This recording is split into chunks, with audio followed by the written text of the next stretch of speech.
Hello mga mare! Hi mga mare! Ayan, for today's vlog naman ay magluluto tayo ng ginataang kalabasa with hipon. Ito po ang ating mga ingredients na kakailanganin. Meron tayong garlic, onion, ginger, coconut milk, shrimp, squash, at syempre yung ating mga pampalasa. Hindi po tayo gagamit dyan ng patis or kung ano whatever or nor cubes, hindi. Ano lang tayo mga mare, asin lang, bitsin at paminta. At syempre meron tayong malunggay. Ayan. So simulan na natin ang pagluluto.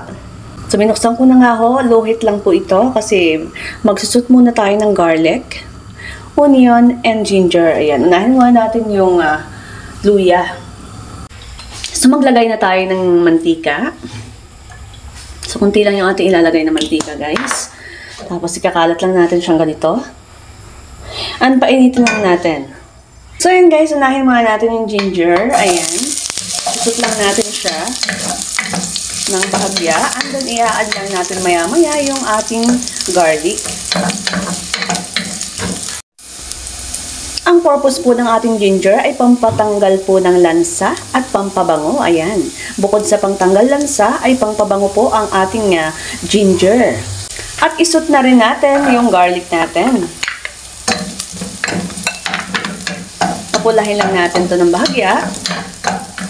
At isusunod na rin natin yung ating onion. So, isunod rin natin yung ating sibuyas. Tapos, isunod na rin natin yung ating hipon. Gigisahin ko nga muna ang hipon.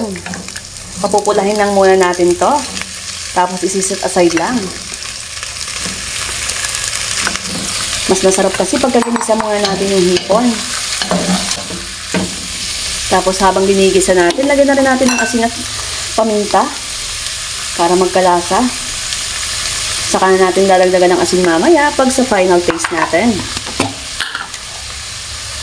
Hindi nga ako gumagamit ng nor cubes, tsaka patis dito, kaya naman asin lang at bitsin ang gagamitin natin dito.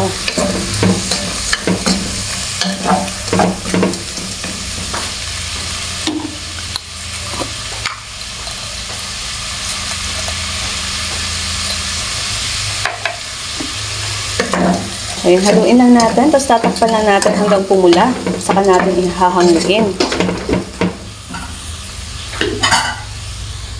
So, ayun guys, ganito nga ho ang magiging hitsura ng hipo natin. Tapos, saka natin hahanguin isa-isa yan.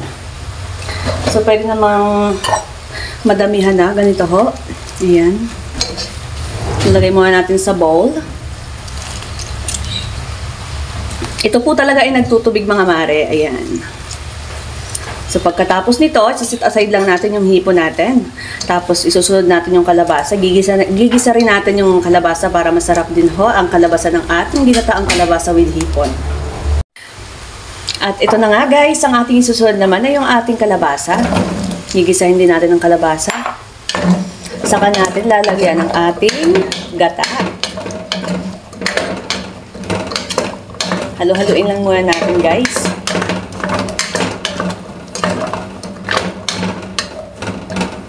Ayan, i-steam lang natin ng konti.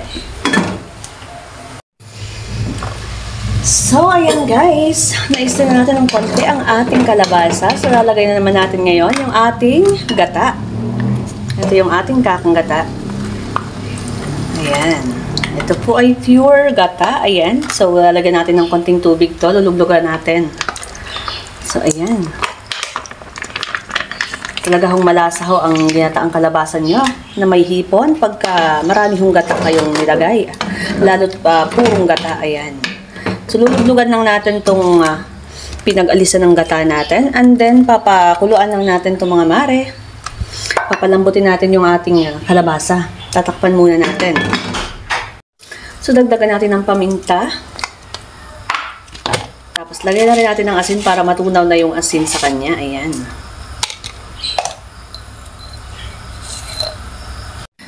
So, ayun mga mare, titingnan natin. At bulak na ho ang ating pinabubulak na kalabasa. Baka naman ho aray, labog na labog na. So, ayan. Tama nga lang ho ang ating tingin. Lalagay na ho natin dito yung ating hipon na ibinukod natin kanina. Ayan. So, ito yung ating hipon. Lagay lang natin to. And then, pakuluan lang natin ng bahagya to bago natin ilagay yung kanyang last ingredients na ating malunggay.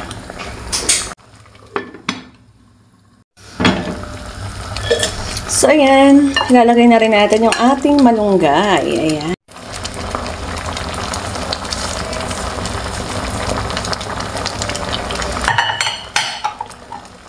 Tapos haluin nga lang natin at takpan lang and then that's it. Patayin na lang natin. Tapos na yan para hindi humalabo ang ating kalabasa. Ayan. So done. Thank you for watching guys.